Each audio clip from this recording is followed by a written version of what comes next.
Chapter 10. Presents for a Lover. 6 weeks went by, and Rodolphe did not contact Emma. I must not go back too soon, he had said to himself. It would be a mistake. The week after the show he went off shooting. When the hunting was over, he wondered if he had left it too long, but then he thought to himself, if she loved me from the first day, by now she will love me even more. I will let her wait. When he saw how pale she became when he entered the room, he knew he had made the right decision. She was alone, and it was getting dark. Rodolphe remained standing, and Emma was barely able to answer his first greeting. "I've been busy," he said. "I haven't been well." "Nothing serious?" she asked quickly. "Oh, well, no," said Rodolphe, sitting down. "I didn't want to come here again." "Why?" "Can't you guess?" He looked at her again, but with such a look of love that she lowered her eyes with a blush. "Emma," he began again. "Sir," she cried, moving back a little. "Ah, you see perfectly well now that I was right not to return," he said sadly. "But I have been thinking of you, thinking and thinking till I've become almost mad. Oh, forgive me. I'll go away, far away, and you will never hear of me again. But today, somehow, it seemed that something, I don't know what, made me come to you. Who can help falling in love with someone who is so beautiful, so charming?"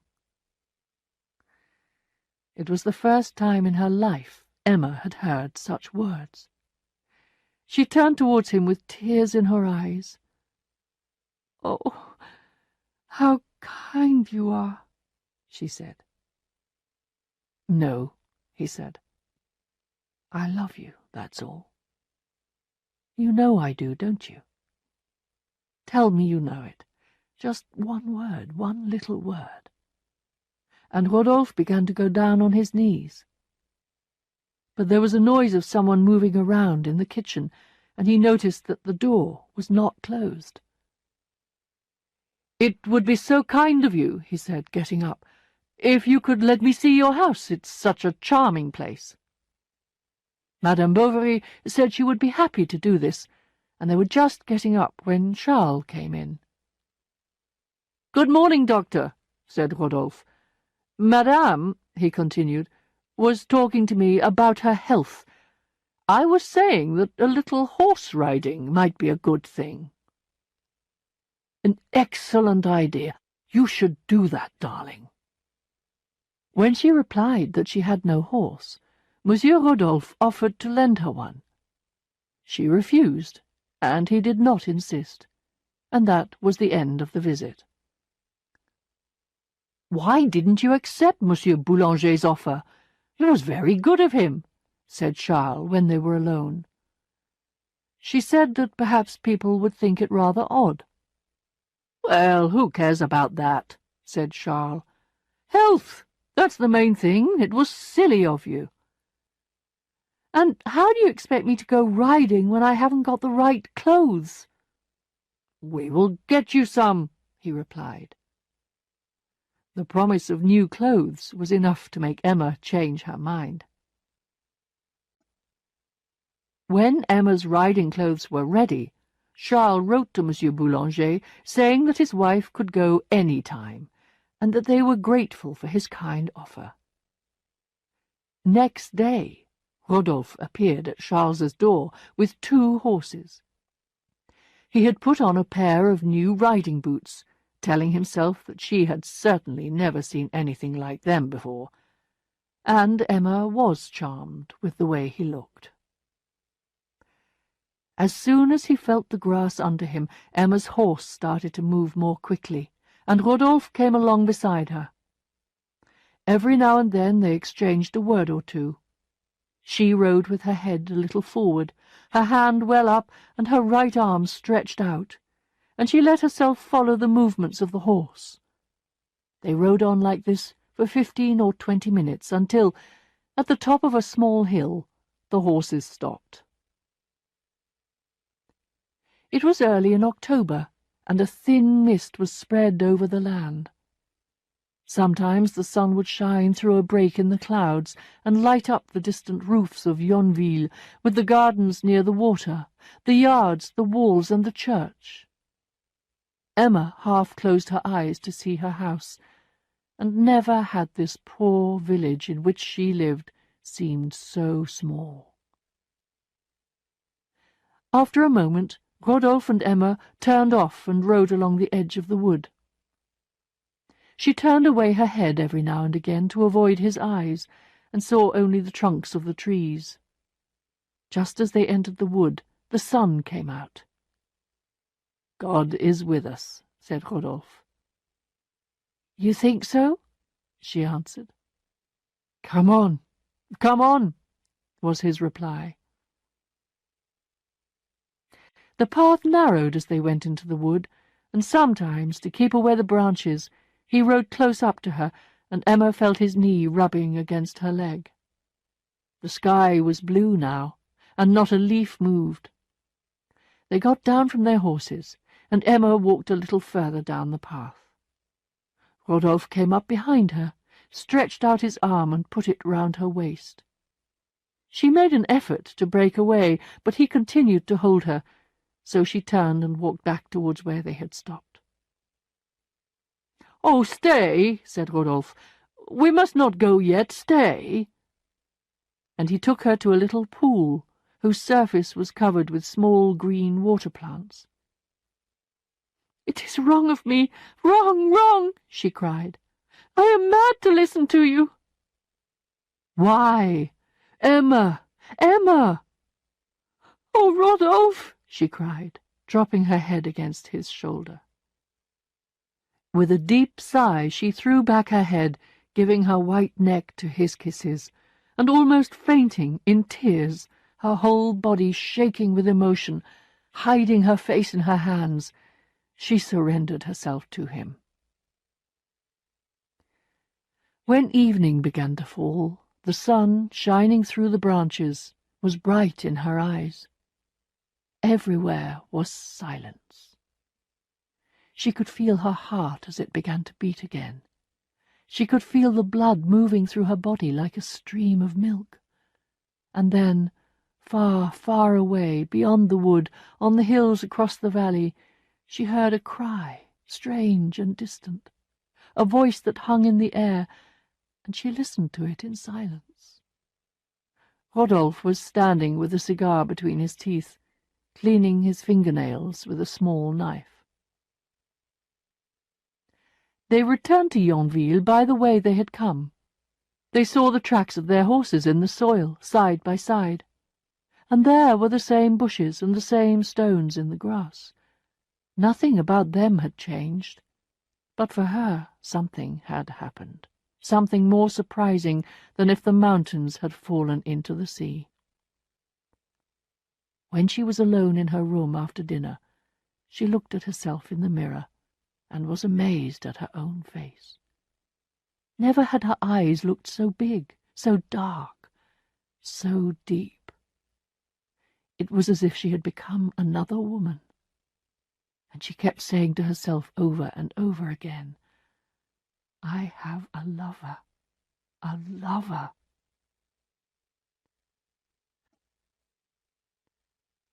From that first day they wrote to each other every night.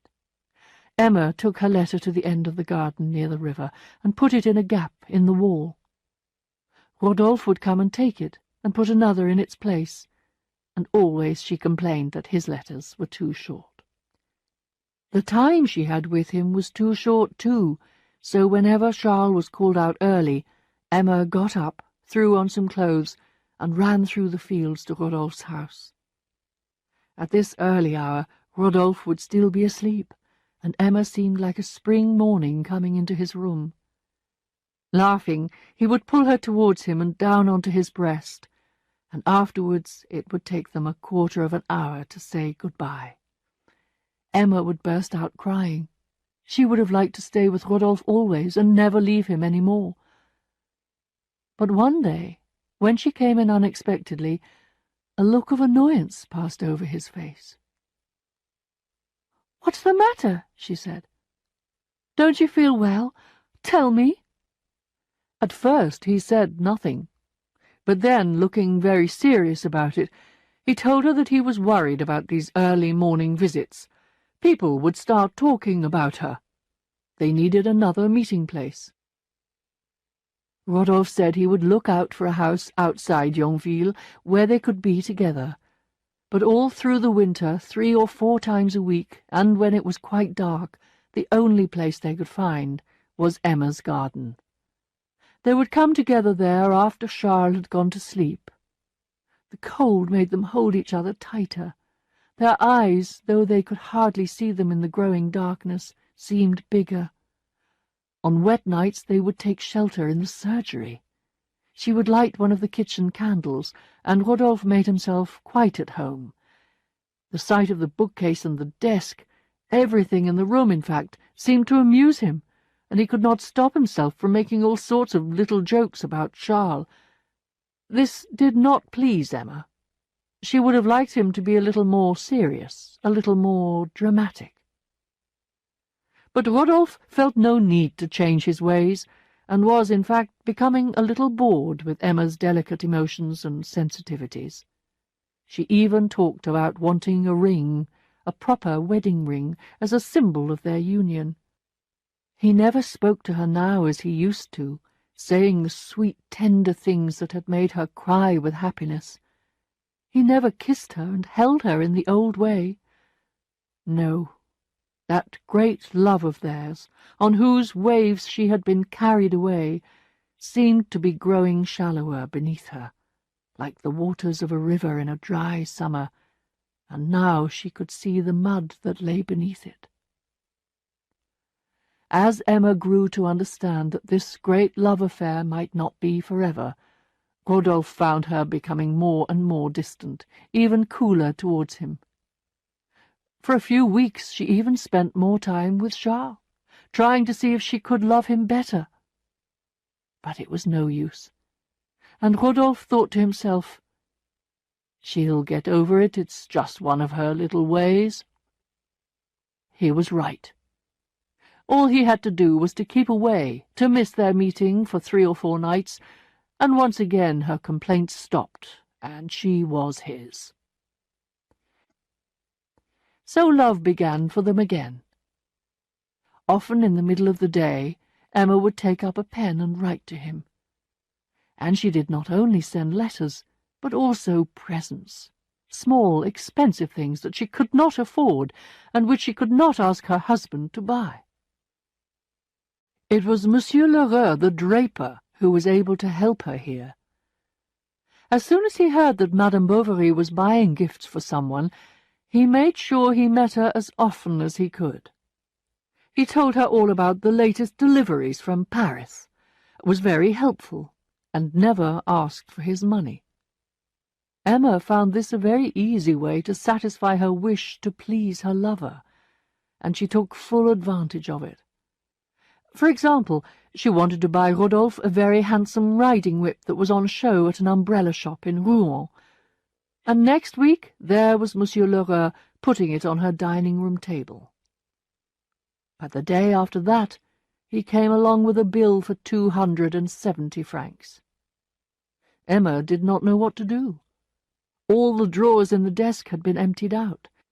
She owed wages to the servants, and Bovary was anxiously waiting for a payment from Monsieur de Roseray, who in previous years had always paid his doctor's bill sometime in July. At first she managed to get rid of Lheureux, but in the end he lost patience. He had to pay his bills. Other people were asking him for the money. He would be forced to ask her to return the goods. "Very well, take them," said Emma. "Oh, I was only joking," he replied. "The only thing that worries me is the riding-whip." "I know. I'll ask the doctor to let me have it back." "No, don't!" she cried out. "Aha, I've got you," thought Lheureux to himself. And, sure of being on the right track, he went out, saying under his breath, "Right, we shall see. We shall see." She was wondering how she was going to get out of this difficulty when the maid came in and put a little packet on the table. "From Monsieur Desrosiers." Emma took the envelope and tore it open. It was enough money to pay her debts. She heard Charles coming up the stairs, and, without thinking, she threw the money to the back of the drawer, locked it, and took out the key. 3 days later, Lheureux reappeared. "I want to suggest an arrangement," he said. "If, instead of the sum agreed, you would—" "There you are," said she, putting the 400 francs in his hand. She was safe for the moment, but what would happen next time? What could she do to escape? Her dream now was to go away with Rodolphe. One night, when they met in the garden, and she was at her saddest and most beautiful, he asked her what he could do to help her, to bring back the smile to her face. "What must we do? What do you want?" "Take me away," she cried. "Take me from here. Oh, I beg you." "But—" Rodolphe began. "Yes?" "What about your little girl?" She thought a minute or two, and then answered, "We'll take her with us. It's the only thing to do." "What a woman!" he said to himself, as he saw her disappear. Someone was calling.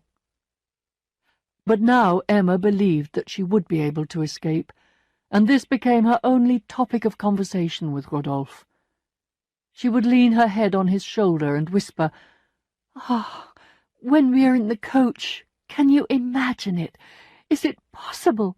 It seems to me that the moment I feel it moving, it will be as if we were going up in a balloon, as if we were going to the clouds. Do you know, I'm counting the days.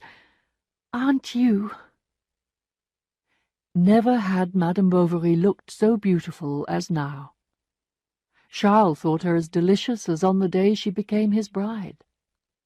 When he came home late at night, he did not dare to wake her. The night lamp threw a ring of light on the ceiling as she lay sleeping beside her daughter. Charles would stand and look at them, dreaming of the future, of his beautiful wife and his growing child. But he was not in Emma's dreams. She was heading for a new land in a coach pulled by 4 white horses, and with her lover by her side. She was so certain she would be leaving that she sent for Monsieur Lheureux and ordered a heavy travelling coat and a travelling case. She told him to keep the things at the shop when they arrived, and she would collect them in a week or 2. It was, in fact, the following month that they were going to run away. She would leave Yonville as if she were going shopping in Rouen.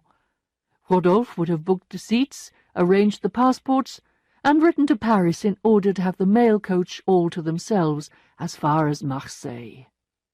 There they would buy a carriage and go right through to Genoa. In all this planning, the child was never mentioned, and Rodolphe avoided any reference to her.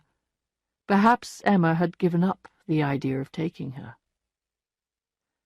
However, Rodolphe then found he needed a fortnight to complete certain business matters. Then, after a week, he needed another fortnight. Then he found he was not feeling very well, so there was another delay, and then he went away on a journey. The whole of August went by, and finally, after all these delays, the date of their departure was fixed for the 4th of September, a Monday. On the evening of their last Saturday in Yonville, Rodolphe came to see her earlier than usual. "Is everything ready?" she asked. "Yes." "You're sad," said Emma. No, why? Is it because you're going away, she went on, leaving the things you love, the things that have been your life? Oh, I understand. But I have nothing in the world. You are everything to me, and so I shall be everything to you. Oh, what a lovely night, said Rodolphe. We shall have many more nights together, she answered. And then, as if speaking to herself, she went on, Yes, it will be good to travel.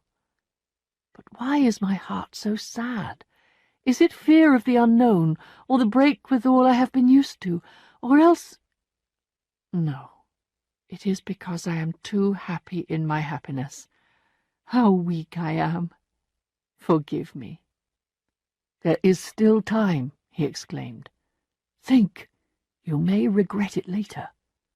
Never, she cried. The clock struck 12. Midnight, she said. Tomorrow is already here. We have just one more day to wait. He rose to go. You've got the passports? Yes. You haven't forgotten anything? No. You're sure? Quite sure. You'll be waiting for me at the Hôtel de Provence, won't you? At 12 o'clock? He nodded. Tomorrow, then, said Emma, and she watched him go. He did not look back. After a few minutes, Rodolphe stopped, and when he saw her white figure disappear into the shadows, his heart began to beat so wildly that he had to lean against a tree to keep himself from falling. What a fool I am! But never mind, she was a fine little woman. And as he said it, Emma's beauty, the thought of all the times they had had together, came back into his mind. For a moment tears came to his eyes, but then he felt a wave of anger against her. After all, he cried, I couldn't just go and bury myself alive like that, and have to look after the child too. And think of the worry, the expense. Ah, no, it would have been too silly.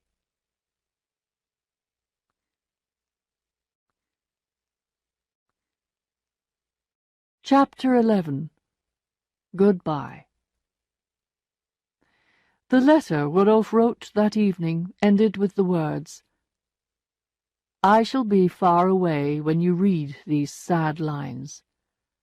I have made up my mind to go at once, so that I cannot see you again. I shall come back, no doubt, and perhaps one day we shall talk together of the time when we were lovers. Your friend. As she read these words the next morning, Emma's first thought was to kill herself. Life no longer had meaning. How could she eat another meal, sit in the same room as her husband? Rodolphe, how could she live without him? The room started to spin around her. Nothing was still. She could not see, and everything went black. Then Charles was shouting for help, Bertha was screaming, and Félicité, the maid, with shaking hands, was loosening her mistress's clothing. Emma herself lay stretched out on the floor, shaking from head to foot. "Speak, speak," Charles kept on saying. "Emma, it's me, your own Charles, who loves you. Don't you know me? Here's your little one. Kiss her, Emma." The child stretched out her arms to her mother to put them round her neck. But Emma turned away her head and cried, "No, no, no one!" She fainted away again. They carried her up to bed. She lay there, her mouth open, her eyes shut, her hands open, quite still. The tears ran from her eyes onto the pillow. For 43 days Charles never left Emma's side. His patients had to take care of themselves. He called in Monsieur Canivet in consultation. He sent to Rouen for Dr. Larivière, his old master. He was desperate. What scared him most was Emma's depressed condition. She did not speak, took no notice of anything, and did not even seem to suffer, as if her soul and body were both resting after the shock through which they had passed. About halfway through October, she was able to sit up in bed, supported by pillows. Charles cried when he saw her eating her first piece of bread and jam. She began to recover her strength and got up for an hour or two in the afternoons, and one day, when she was feeling much better, he persuaded her to walk a little in the garden, leaning on his arm. So they went, arm in arm, to the bottom of the garden and its low wall. Slowly she looked up, and, shading her eyes with her hand, she looked away, far, far away into the distance. But there was nothing on the skyline, except the smoke of burning grass on the hills. She turned back to look into the garden, and remembered Rodolphe, remembered their nights of love in this place, and fell back into Charles's arms, seeing nothing. That night she was as ill as before, though this time her condition was more complicated. First it was her heart that troubled her, then her chest or her head, then she had attacks of vomiting, which Charles thought might be the early signs of cancer. And on top of all this trouble, the poor man was worried about money. First, he did not know how he was going to pay Monsieur Homais for all the medicines he had had from him, and the bills kept pouring in. Monsieur Lheureux, the draper, was especially difficult. In fact, when Emma's illness was at its worst, Lheureux, taking advantage of the situation, had rushed over with the coat, the travelling bag, 2 travelling boxes instead of 1, and other unordered items as well. Charles, of course, said he had no use for them, but it was no good. The goods had been ordered, and the draper was not going to take them back. In the end, Bovary found himself signing a document promising to pay in 6 months, and then borrowing another 1,000 francs. So Charles's problems worsened, while Lheureux was delighted to have both husband and wife in his debt. He saw it as a good investment. Charles often wondered how he was going to pay all this money back next year. He thought and thought. Maybe he should ask his father for help, or sell something. But his father would not listen, and he had nothing to sell. And then the whole situation began to look so black that he hurriedly pushed it out of his mind. The winter was a hard one, and Emma took longer to recover this time. When the weather was fine, they pushed her chair up to the window so that she could look out on the square. She had now taken a violent dislike to the garden, and the curtains on that side were always closed. Now she passed her time reading religious texts which the priest brought for her, and Rodolphe was pushed back into a hidden place in her heart. And although her recovery continued, she was so much changed that she even enjoyed the company of the respectable married women of Yonville. When the spring came, she had the whole garden torn up from end to end. Her old energy had begun to return as her health improved, and although Monsieur Bournisien, the priest, still continued to visit her every day, she went to church less often. She began to enjoy time spent out of doors, looking over the new garden, even sitting outside with Charles and Monsieur Homais in the warmer evenings. It was on one of these evenings, as Monsieur Homais talked about the pleasures one could gain from literature and music, that the idea of going to see Lucia di Lammermoor at the theatre in Rouen was raised. Emma was against the idea at first, but Charles felt that the change would do her good, and he wanted to give her a little pleasure, despite his debts and their other worries. So Monsieur and Madame Bovary drove into Rouen on the Friday coach and got down at the Hôtel de la Croix-Rouge in the Place Beauvoisine. Leaving Emma at the hotel, Charles at once went out to buy tickets for the theatre.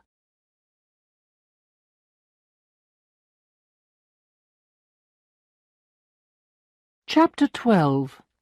A Visit to the Theatre. Emma was pleased that her husband had bought good seats, and when she sat down she could not resist a little smile of pride as she looked at the ordinary people down below. Soon the candles were being lit, the musicians were taking their places, and the opera was starting.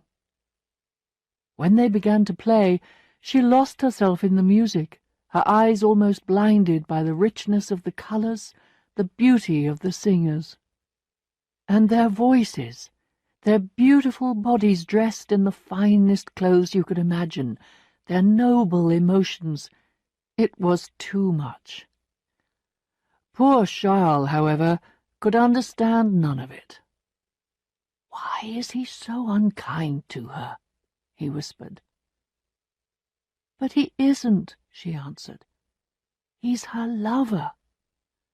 Emma tried to explain as well as she could, but he confessed that he could not follow the story because all this music stopped him from hearing the words. "What does it matter?" said Emma. "Be quiet."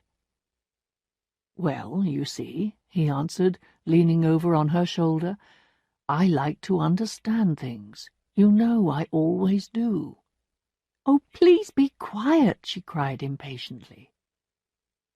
So Charles sat in silence while Emma became more and more involved in the story of the tragic heroine, a story which made her think about her own life. As the singer came to the front of the stage, supported by her women, white flowers in her hair and as pale as death, Emma began dreaming of her own marriage.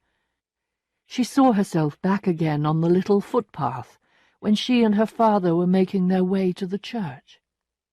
Why had she not fought against her father, as Lucia had done? Instead, she had been happy and light-hearted, never realizing how she was throwing herself away. The curtain fell at the end of the first act. Emma wanted to go out. The corridors were crowded with people, and she sank back in her seat, feeling as if she could not breathe. Charles thought she was going to faint and rushed off to the bar to get her a glass of water. When he returned with the water, he also brought the news that he had seen Monsieur Léon. "Léon?" "The man himself. He's coming round in a minute to see you." And before these words were out of his mouth, the ex-clerk from Yonville came and sat beside her. He put out his hand, and Madame Bovary gave him hers, mechanically, as if obeying some force of attraction she could not resist. She had not felt this hand since that spring evening when the rain was falling on the green leaves, and they said good-bye standing beside the window. "Oh, how do you do? Imagine it! You here!" They could not talk now, as the opera had begun again, but from that moment she stopped listening. Everything seemed to be taking place far away, like the sound of music from a distant room. As soon as the opera had finished, all three of them went and sat in the open air, outside a café. They began by talking about her illness, Emma interrupting Charles every now and then for fear, she said, of boring Monsieur Léon. Then Léon told them how he was going to spend 2 years in a lawyer's office here in Rouen. He said that he needed the experience as the work in Normandy was very different from the kind of thing he had been doing in Paris. People coming away from the theatre passed along in front of them on the pavement, some still singing the tunes from the opera. Although Léon had not been impressed by the leading male singer, Charles, who had begun to understand things better towards the end of the show, had appreciated his voice and said he would love to hear him again. "Oh, well," said Léon, "he'll be giving another performance soon." But Charles replied that they were going home in the morning. "Unless you'd like to stay a little longer by yourself," he added, turning to his wife. When Léon saw that there was a chance Emma might be able to stay, he began to praise the singer, and Charles became even more certain that she must stay in Rouen for an extra night. You can come back on Sunday. It's silly of you not to stay if you feel it's doing you even the slightest bit of good." And so it was arranged that Charles would return to Yonville in the morning, and Léon would go to the opera with Madame Bovary on the following evening. Since leaving Yonville, Léon had not forgotten Emma. In Paris he had worked at his studies, and had not had the wild time he had imagined.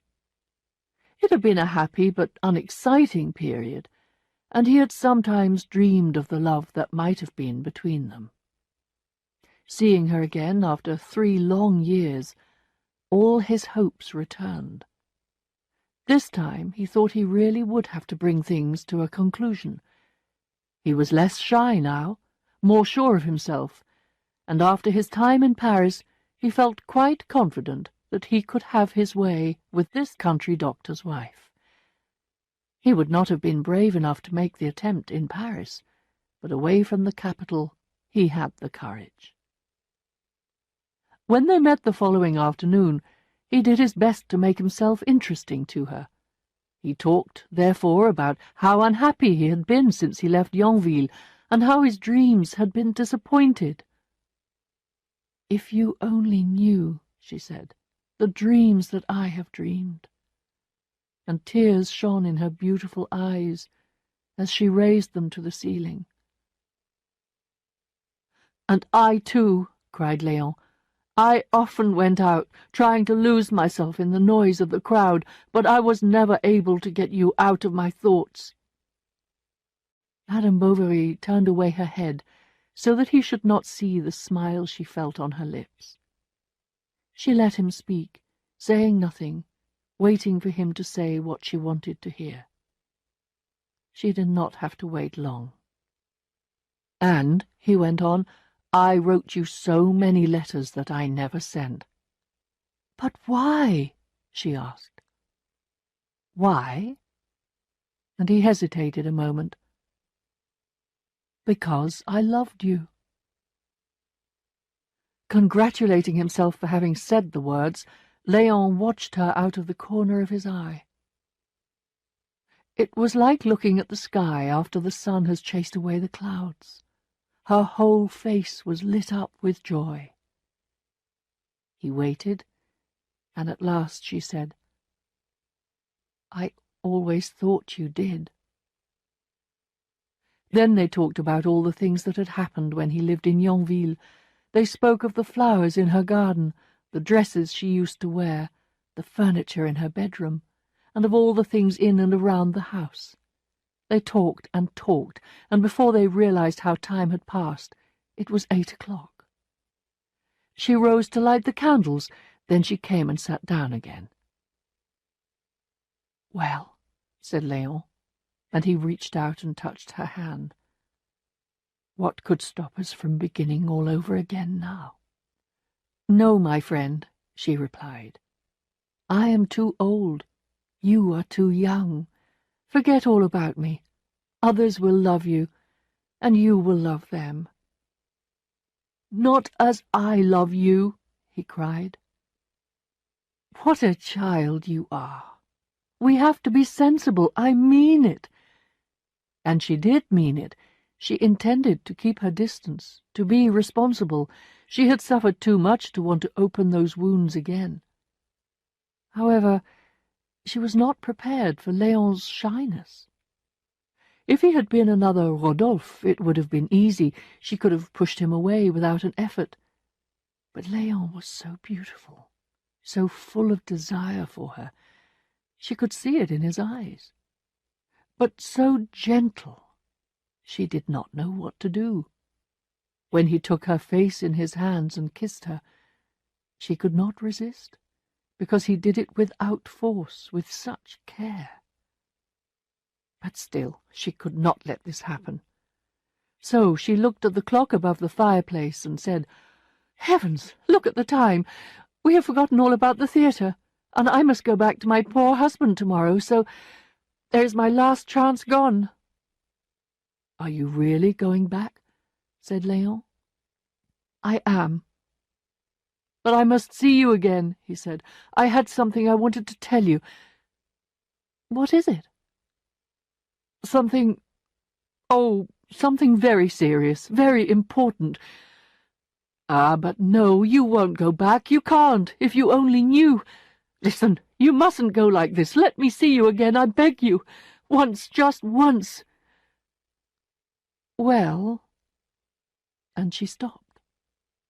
And then, as if on second thoughts, she said, "Oh, no, not here. Wherever you like." "Will you—" She seemed to be thinking. Then suddenly she said, "Tomorrow at 11 in the cathedral." "I shall be there," he cried, taking both her hands. But that night Emma wrote a long, long letter, excusing herself from meeting him. It was all over now, and for their own sakes it would be better for them not to meet. But when the letter was sealed up, she realized she did not know Léon's address. "I will give it to him myself," she said. "He is sure to come." Léon arrived early at the cathedral and had to wait in the cool shadows for what seemed like hours. Suddenly, at around 11 o'clock, there was the sound of silk upon the stones, the shadow of a hat on the wall. It was Emma. Léon rose and went to meet her. Emma was pale, and she was walking quickly. "Read this," she said, holding out a paper. But then, seeming to change her mind, she cried out, "Oh, no, never mind," and she quickly tore away her hand and went out into the sunshine again. She did not know what to do, how to go on. She wanted to be here, to be with him, and at the same time to fly away. Léon followed, feeling that his love was in danger of disappearing like smoke. Wanting to take back control of the situation, which he felt was slipping through his fingers, he decided to hire one of the carriages which were waiting. They could drive away, be together in this private, dark space. They could not go to his room, nor to hers, so a carriage, hired for the day, would be their shelter. "Léon, really, I don't know whether I ought. It's not the proper thing to do. You know it isn't." "Why not?" answered the clerk. "It's done in Paris." Emma had no reply to this. "Where to, sir?" said the driver. "Wherever you like," said Léon, pushing Emma inside, and so they set off, first going down to the bridge over the river, then across the main square, past the town hall, and stopping beside a statue. "Keep going," said a voice from inside. The carriage started again, and, following the downhill road after leaving the centre of town, it drove at full speed into the square in front of the railway station. "No, no, straight on!" shouted the voice again. The driver took them out of town, through the big gates, down to the waterside. Along by the river the vehicle went, towards the little town of Oisel. And on went the carriage, with its sweating driver and tired horse. Each time they stopped, the man's voice cried out, drive on, until at about 6 in the evening the carriage stopped in a side street, and a woman got out.